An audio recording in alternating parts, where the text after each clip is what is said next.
It's arts and crafts time, Amy Beatty style. Hello! Today we're going to make a hexaflexagon. What the hexaflexagon? Well, according to Wikipedia, in geometry, flexagons are flat models usually constructed by folding strips of paper that can be flexed or folded in certain ways to reveal faces besides the two that were originally on the back and front. So what the heck's a hexaflexagon? The hexaflexagon is a flexagon that's a hexagon, like this one. I'll demonstrate. So this is the original front. It has my logo. And here's the back. It has a stack of books. But if we flex and fold it, because it's a hexaflexagon, we find that there is a castle on this side. And on this side, there's a leaf. And on this side, there's a viper. And on this side, there's a dragon. And on this side, we're back to Amy Beatty, my logo. Today, I'm going to show you how to make your own hexaflexagon, just like this one. There are two ways you might find the template. One is if you've been to a writing conference where I was a speaker, you might find a template on my ad in the program book.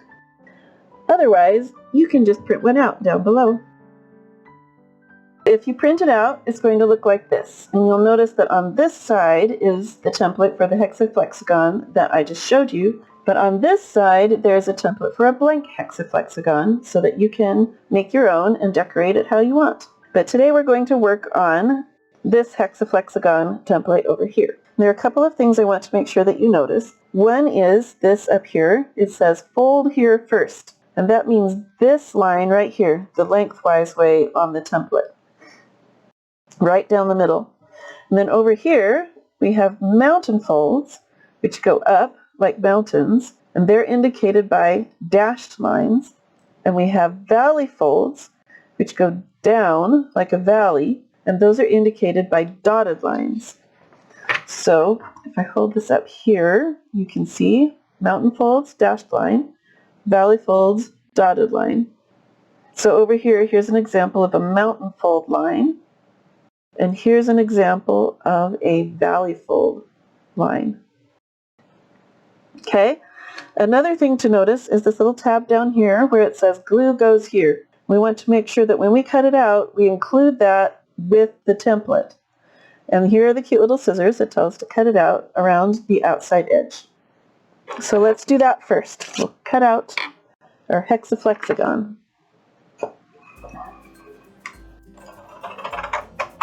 Right around the outside edge.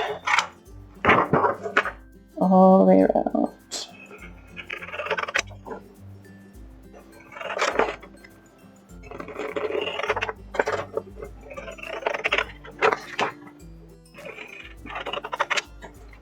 Okay. We'll set these pieces over here. And so we've got our cutout hexaflexagon template. Now remember, that first fold said to fold right down the middle there. So let's do that first. The sides will be even with each other. We'll just go right down the middle with that first fold. Oh, I'm a little off. There we go, that's better. And we'll make a really good sharp crease because that'll help us as we go. Okay, so first fold right down the middle. Now it looks like this. Now we're going to fold some mountain folds. Now remember, those are the dashed lines. And then the dotted lines are the valley folds. So the mountain folds go like this with the dashed line on the outside of the fold so that it looks like a mountain, right? Mountain folds. And we can go all the way down and do all of the mountain folds on this side.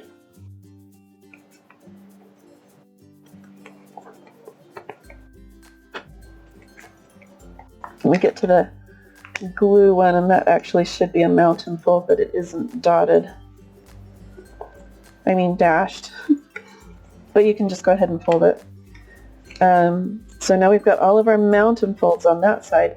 If you flip it over, you may notice that the mountain folds on this side are valley folds on this side. And the valley folds on this side are mountain folds on this side. So we can again go down the other side and just fold those mountain folds. And that will put all the valley folds on the other side in the right place. It's just easier to fold the mountain folds because you can see where the dotted line is, whereas if you're trying to fold the valley folds, the line gets folded up inside the fold. So it's easier just to do mountain folds on one side and then mountain folds on the other side, and that automatically gets your valley folds where they're supposed to be. Okay, so when you have all those folds pre-folded and creased in place, it should fold up kind of into a series of equilateral triangles that all stack on top of each other, just like that. But that's not how we do our hexaflexagon, so we're going to open that back out. That just helps us make sure that we're in the right general direction here. So then we're going to start on one end, and we will fold. We'll just follow the folds that we've made. Let's do the dragon one. Sometimes when there's a pre-printed picture, it's a little bit easier to keep track of how the folds go. But here we go, all the way opened out. We're going to fold this one up. Then we're going to fold this one. And then we're going to fold this one. And that puts our little glue tab, which is here, up behind there. And we can flip it over and look, and here's the castle. Here's our glue tab, right?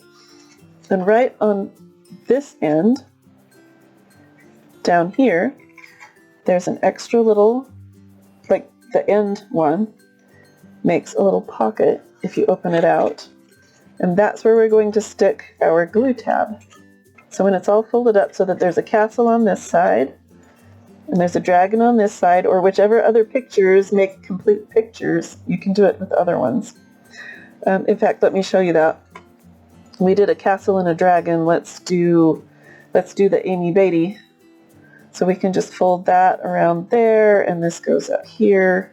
And we have our complete Amy Beatty, and we'll tuck that in back there. And here's our glue fold, and here is our little end pocket. Right? So as long as the picture lines up, you're doing it right. It gets a little trickier when you do your own and there's no picture, but you'll get the hang of it. Just rewatch the folding very carefully. So we can tuck this glue slot right into that little pocket down there on the end tab, and then we can test it out, make sure we've done it right. So you just fold the middle up, and those creases you've already made should come together to make a little triangle-y shape there, and then you can open it up, and here's our snake, and here's our dragon, and you can do it without gluing it if you're very, very careful, but it's a lot easier if you do glue it. So we're going to go ahead and put some glue on our little glue tab.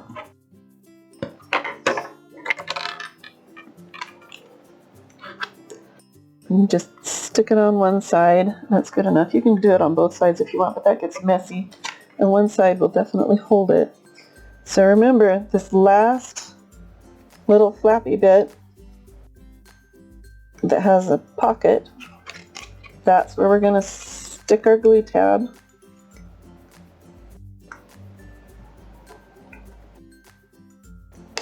Okay.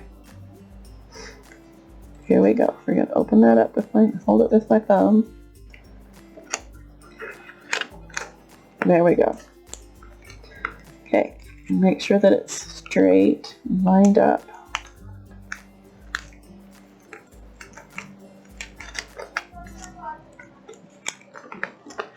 And there we go. There's our finished hexaflexagon.